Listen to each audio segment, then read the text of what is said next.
With so many new faces in the group, I thought I'd do a quick tutorial on instinctive half spin. Now, what do we mean by instinctive half spin? Half spin, that's easy. Starting with a blade grip, throwing a half rotation into a target, or a half spin. The instinctive part, we don't use it in the true sense of the word. We basically mean you can do that half spin over any distance without giving it much thought. There's a couple things that I do myself to affect rotation over distance, to basically compensate. I have two grips. This suits me for 1 to about 8 feet. Standard blade grip, it allows the knife to start spinning rather quickly.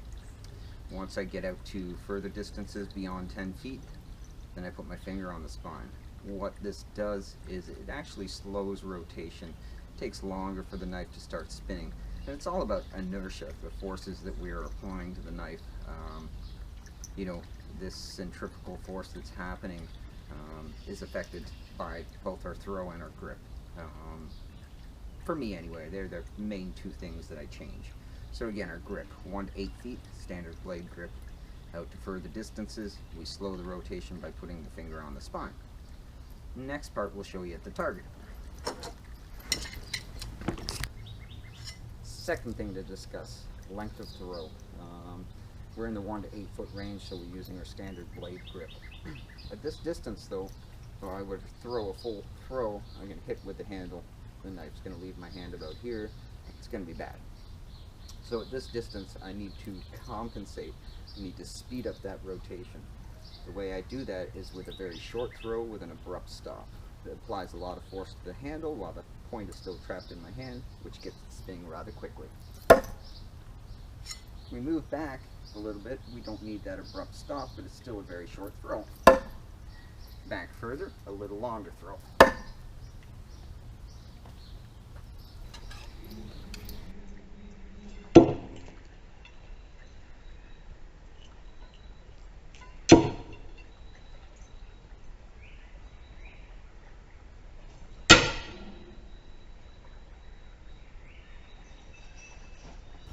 Same thing holds true with our long distance grip. 10 foot range, it's probably slow it too much. So short, abrupt stop.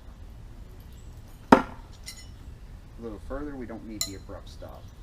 A little further.